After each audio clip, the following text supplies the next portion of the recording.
Hi guys, welcome to Chaos Makers Hobby House and the first official garden tour of 2024. If you're new to this channel, I garden on just under 1/8 of an acre. My lot size is 0.16 acres. Take out the size of the house and the amount of shade that my yard has, and it really limits the space that I can use, but I managed to do quite a lot with it. So let's see what I'm growing this year. My vegetable garden is primarily in the backyard, and this is the entire space I'm working with. Now I garden in South Carolina, Zone 8B, kind of the coastal area, but not quite. I've had my house for just over 3 years now, and have gardened a good portion of my life, but did take quite a long break when I lived in an apartment. But now that I have my house, I've been growing my garden every single year, and the infrastructure of my garden every single year. It is primarily raised bed gardens because we do have just solid clay here, so in-ground gardening is quite difficult unless you really heavily amend the soil, and it's too big of an area to really do that. And we get a lot of rain, so it would just end up flooding out halfway through the season anyway, and that's why I do predominantly raised bed garden. Now I do have a few things in the ground, like fruit trees and bushes, but those were amended. I amended the areas before planting those. So let's get started. This is the largest version of my garden since moving in here. I did create a huge addition on last year, but as you walk in, this lovely trellis will have climbing pole beans on either side. We've got the good old classic Kentucky Wonder pole bean on this side, and a Blahilde, Blahide, I'm not quite sure how to pronounce it, but that pole bean on this side. And these are going to be a red bean or burgundy-ish bean, but they are just starting to climb. As you round the corner from that arch, these are all going to be bush beans. I have 4 different varieties. These are another red version, Red Swan. Got Blue Lake, Purple Teepee, and Maxidor, which is a yellow bean. So Purple Teepee is going to be this really dark purple color. And I love that each variety produces different color flowers. So like, this is the Purple Teepee. You see there, that's about the color of the bean. They're going to be that really dark purple. And then you go over to the, what were these again? Red Swan. Look at those pink flowers. Now all these bush beans are new varieties to me. I wasn't too happy with the varieties that I grew last year, so we're trying something different. And in case you're new to my channel, I really like summer squash. Like really like summer squash. I plant as much of it as I can. Some of them are at different stages of growth and a little bit smaller than the others, but that's all right, they'll all catch up. But I have so many different varieties. I've got lemon squash. These are Cocozelle. The Cocozelle zucchini I tried growing last year, but just had issues with the seeds, so I got fresh seeds and they're doing much better this year. Then we've got the long white bush zucchini. These are one of my favorites. They have such a thin skin. They're very pale green, almost white. And sometimes zucchini can get that thick skin that gives you a little bit of a squeak when you bite into it, but these don't have that issue. Another new variety to me that I've been trying to hunt down seeds for a long time and finally found them is the Zephyr zucchini. Let me just show you this first female flower that's about to happen. Yeah, the zucchini grows in two-toned. It's half yellow, half green, and I just love that. Hopefully it tastes good. I'm panning over. These are Patterson's White. These two. It's a scallop squash or a, buttercup squash? Patty pan. They're kind of flower shaped. They're cool. And this one will be a white variety. Got a gray zucchini, testing out this variety as well. Supposedly it's a little bit hardier when it comes to insect damage, so giving that a shot because we do deal with some pretty nasty insects here. And then, of course, can't forget the classic yellow crookneck. That'll always be in my garden. I had to sow another seed, it didn't come up. Over here, oh, this guy's looking kind of sad. He didn't like some of the cold nights we had. But this is the golden macarbe scallop squash. So another patty pan that's kind of flat and flower shaped. This one's going to be very yellow. Got some leftover cauliflower that's hanging on. Now, I don't know what got into this one. These were all planted pretty close to the same time, and this one just felt like being a little bit extra. But this is just your classic dark green zucchini. She big already. Which one did I have here again? Ford Hook, that's right. Another new variety to me that I saw in Baker Creek Seeds and figured, why not? I'm always open to new varieties of squash and finding one that might be a little bit more insect resistant. There's another one there. Got some carrots that are holding on for dear life. Amazingly, haven't gone to flower yet, haven't gone to seed, but they probably don't have much longer in here. It's already getting pretty hot. And these are, a Golden Delight zucchini. Very similar to the long white bush zucchini with a nice thin skin, but they are bright yellow. And a couple more cauliflower holding on for dear life. I'm not sure if they're going to end up heading up here. It's getting pretty warm, but maybe I'll give them a shot. Like I said, I really like squash. But I do have other things planted in the garden, so let's go over those next. I've got some red skin potatoes. Now, I did neglect these. I forgot to till them and fertilize them, so they're not looking amazing, but we should still get something off of them. And last fall I also planted some garlic. This is actually from store-bought garlic because I did not end up grabbing seed garlic. I just happened to have some in my pantry that said, we'll make it work. I also have a Brussels sprout that's hanging on for dear life. I've never successfully grown Brussels sprouts. It's always gone straight to seed, and I'm honestly shocked that we've gotten this far with it, especially with how hot it's been, but I'm giving it a chance. Looks really good. On to tomatoes. I am growing more tomatoes this year than ever before, and specifically growing larger tomatoes. Usually I just grew cherry tomatoes, but I want to get into making some sauces this year. So we have a Eighth Wonder of the World, an old German tomato, and black from Tula. I'm really excited for this one. It's supposed to have really, really dark, deep burgundy fruit, which will be really pretty. And then an Acres tomato. On this side is all my larger tomatoes, and it will be climbing this bit of cattle panel here. You walk around to the other side. These are going to be all my smaller tomatoes, the snackable sizes. I've got Tidy Treats. It's a really, really small determinant variety of red cherry tomato. Very small fruit. Not quite a small spoon tomato, but perfect for just about any of your snacking needs. And Champagne Bubbles. Now this is my favorite cherry tomato. It is very thin-skinned, is very sweet, has very fruity flavor, and the fruit is the color of champagne. It's like this pale yellow with a hint of orange. It's really pretty, but they are so good.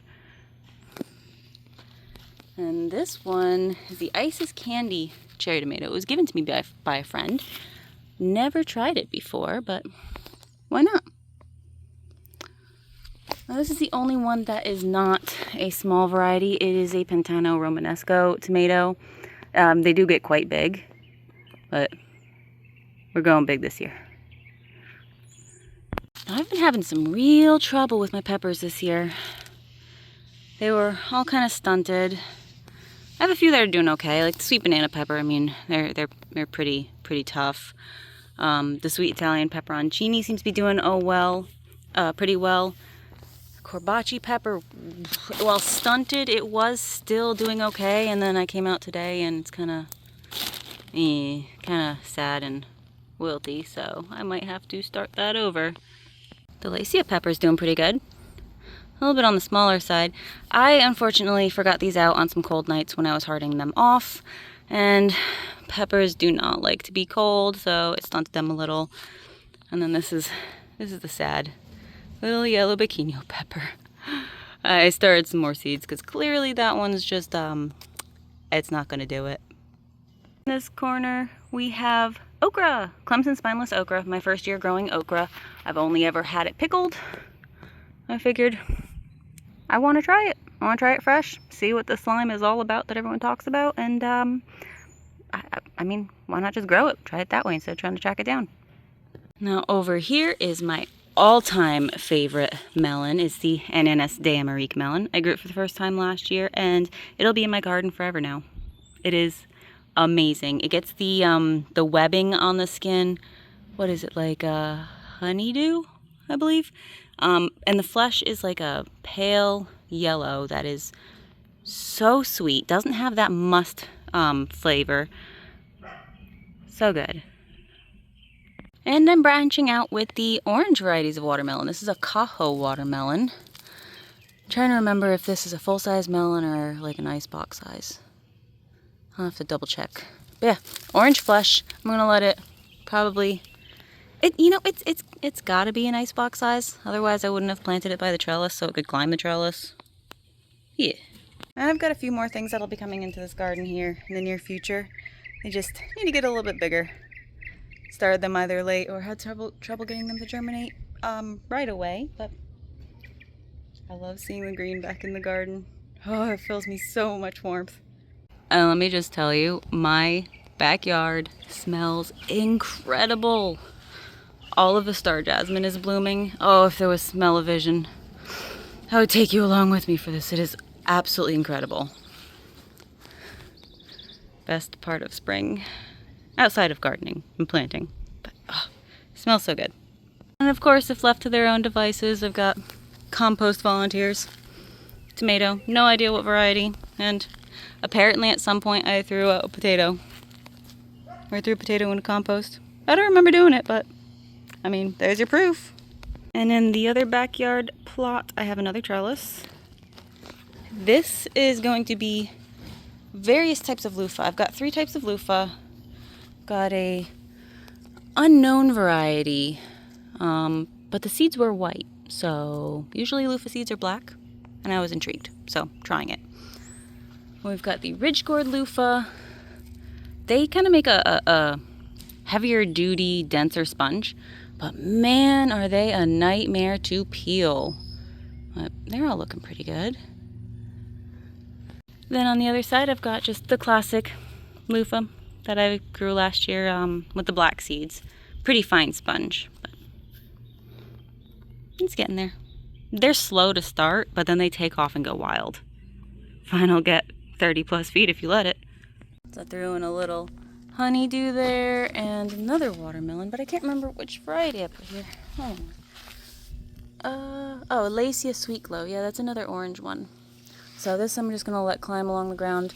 By the time it really gets going, it'll probably be climbing in between the corn, which will be absolutely fine because that will just be about harvest size, so it won't get in the way. Then on this side of the trellis, sweet potatoes. I've only got 3 slips in right now, but I'm still starting more. That's fine, I've got plenty of time to do it, but I will allow to climb the trellis just for a little while, and then when the corn is gone, they will kind of weave through here, and I'll allow them to reroot, because wherever their stems touch the soil, they will make new potatoes. And a full view of the corn. I don't have a huge plot, so I don't have a huge plot of corn. I do end up having to come in here and hand pollinate, but it gets me plenty of a harvest for my needs, so it's doing pretty well. Strange, this end, despite having all the same conditions, all the same fertilizer, water, sunlight, is so much taller than this end. My only fruit tree back here is this loquat. It just got done fruiting last week. They all ripened within a 3-day span, so I was overwhelmed with loquat and then failed at making loquat jam. You can see a couple of the fruits fell off back there, but she's done for the season. Now she's just gonna be pretty for a while. And this is a dwarf variety, so it might grow another 6 to 8 inches, maybe a foot, but yeah, it's pretty much as big as it's gonna get. Now onto the front yard garden, which is more the perennial stuff and berries and fruit trees. So out by the garage, I have a green stalk full of strawberries. It's not doing much right now because I did kind of start over this year and switch to a different variety of strawberry. I have gotten a few off of them, but it's just getting going, so I probably won't see too much off of this until next year, unfortunately. Oh, and a cauliflower that has gone to seed. But next to that is this dragon fruit. This thing I got as a single segment cutting. Literally, that little node right there, less than 2 years ago. So if you're interested in getting dragon fruit, be prepared. And I've cut so much off of this thing. It's also fallen a few times and broken. It did flower last year for the first time, so we'll see what happens with it this year. Although that trellis doesn't long for this world. Looks like the plumeria is just coming out of dormancy.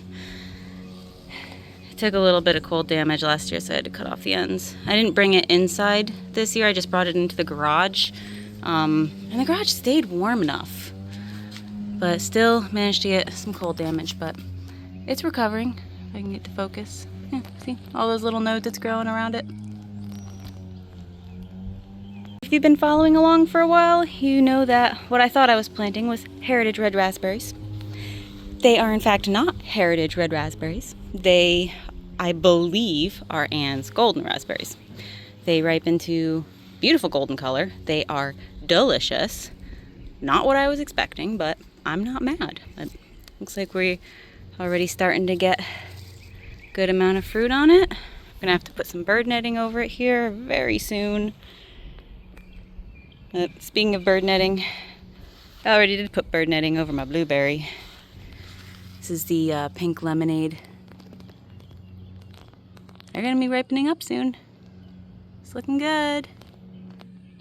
The other blueberry, I don't know what happened to her. It's been about that size for 2 years. Produced fruit a little bit last year, but not this year. All right, in the mayhem on my porch, this is kind of my project corner. So these are just some starts that I haven't put in the ground yet and that I'm giving away. Lots of flowers here. I redid my front garden bed area and it's kind of bare, so I need to put some stuff in there. Puka melons, those are gonna go in the garden, and I'm trying to get more Bikino peppers to grow, but we'll see. And these are just all for people. We'll be getting some rhubarb in the ground this year, hopefully. And artichoke if I don't kill it. I have yet to successfully grow artichoke past like that height, so fingers crossed. And then those are some of the strawberries I pulled out from the green stalk to switch them out with the new variety, and it's almost ripe. They're actually producing. I did that one before the birds do.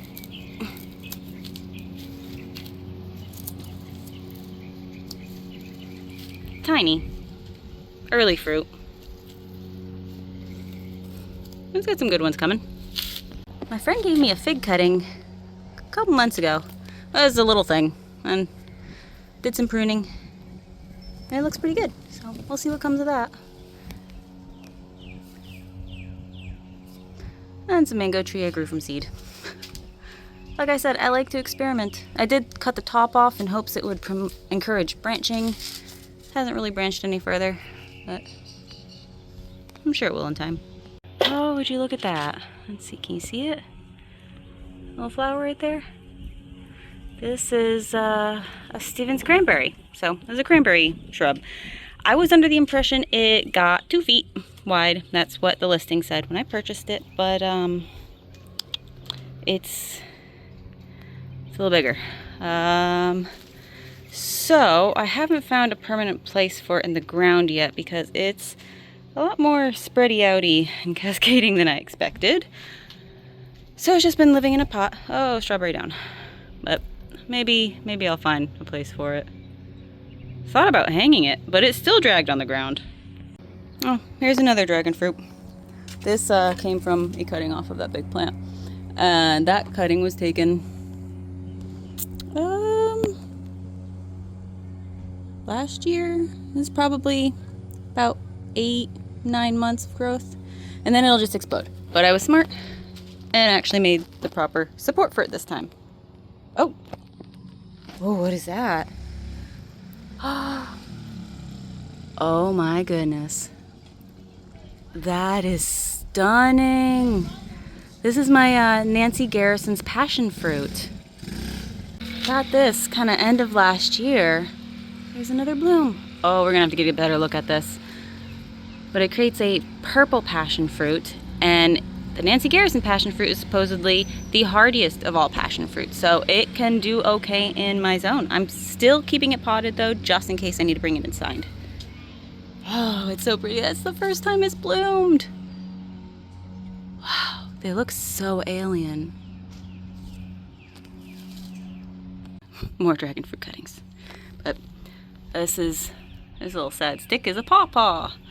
My order got lost in the mail, so they sent me a new one, and the new one came in broken. But it's starting to come out of dormancy. You can kind of see some sprouts going on there, so all is not lost. Give it a chance. This is a native passion flower. It's called maypop. It's actually native to South Carolina. Considered kind of invasive, but it does create edible fruits. I'm keeping it potted so it doesn't take over, because it will take over, but it'll fill this trellis in no time.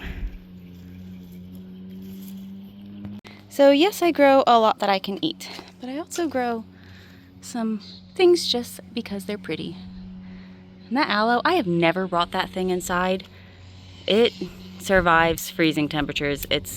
I mean, it does take some damage, but I haven't been able to kill it, so I'm just gonna let it do its thing.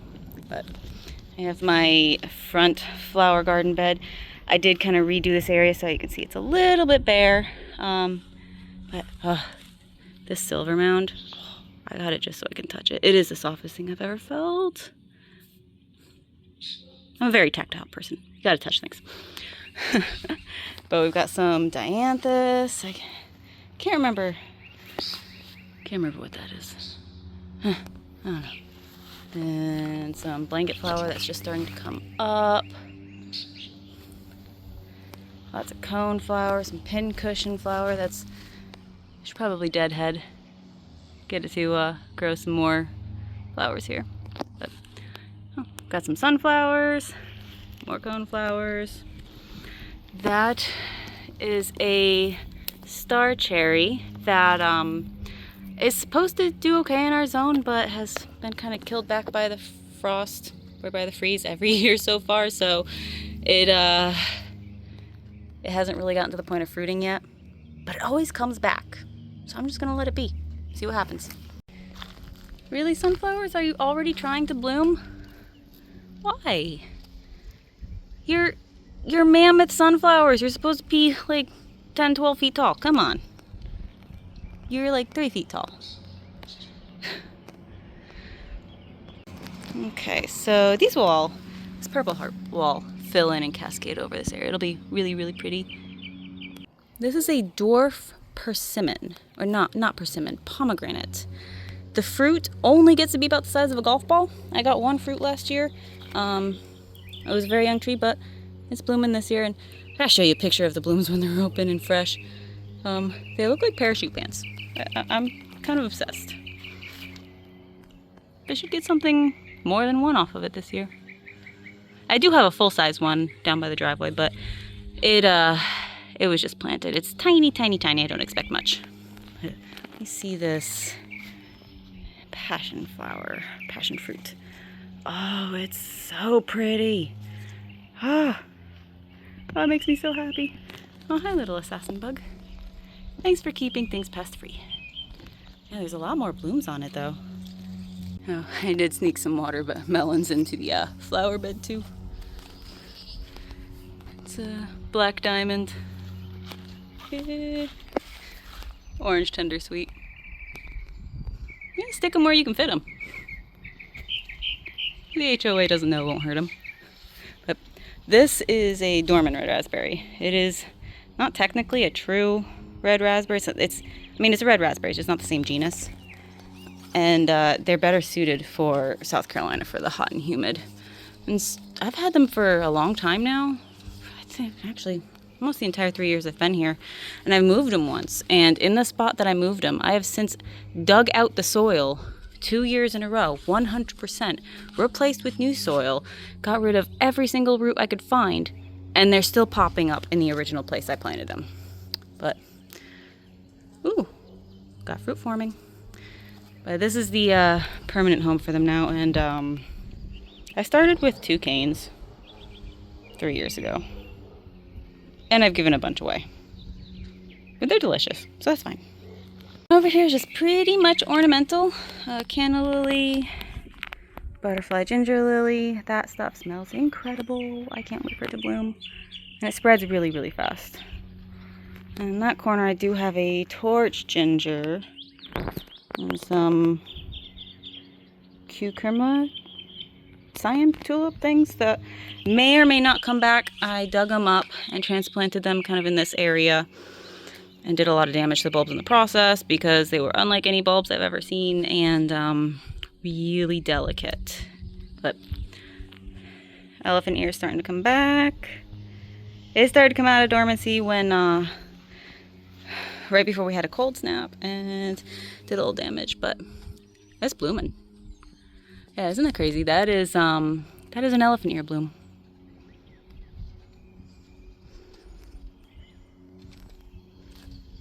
Oh, there's a lot of them. Huh, interesting. I did this last year. I did not expect anything of it for a long time since it is a young tree, but it flowered this year. This is an Owari Satsu Mandarin, one of the most cold hardy orange citruses there are. And a lot of them got pollinated, but some of them didn't. So they're snapping off, which is absolutely fine. You should have seen the amount of flowers and the amount of little fruit it was trying to set. Not okay for a tree this young. It can't support that much. So having some of it drop off is fine, but there's still a lot on here. I may have to end up going in and thinning it. But yeah, see, I'm 5'6", so this is maybe 5'2" to the tallest branch, maybe. And this is my 3rd year with my little persimmon tree. Last year it fruited. It's just kind of looks a little spindly. It's still coming out of dormancy, still leafing out, but it is flowering. I think persimmon flowers are some of the cutest stinking flowers. Let's see if I can find a fresh one. They're all a few days old, so not super fresh and vibrant. Any up there? Nah. I'll pop up a picture of a freshly opened persimmon flower. Oh, they are stinking adorable, and they smell so good. Come on, focus. Oh, that's that blanket flower that wasn't blooming up there. Super pretty. It's actually the banner in my channel. Love it.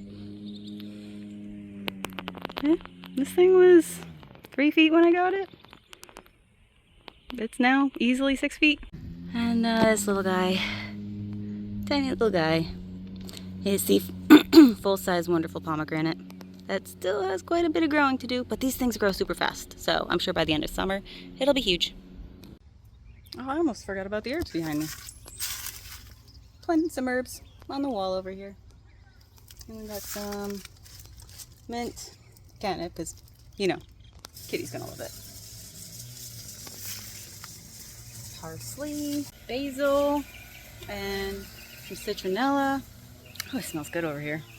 I feel like I have to keep skipping sections and skipping around to avoid whoever's mowing their lawn at the moment so you can actually hear me.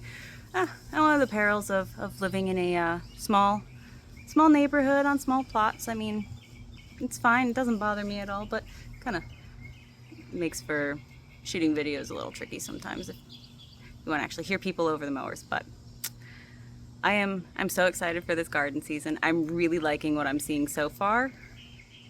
And here's to future tour videos looking a lot more wild than this one. It looks entirely too organized right now. And I don't do that. Well, I'll see you next time. Thanks so much for joining me today, and happy gardening. Bye.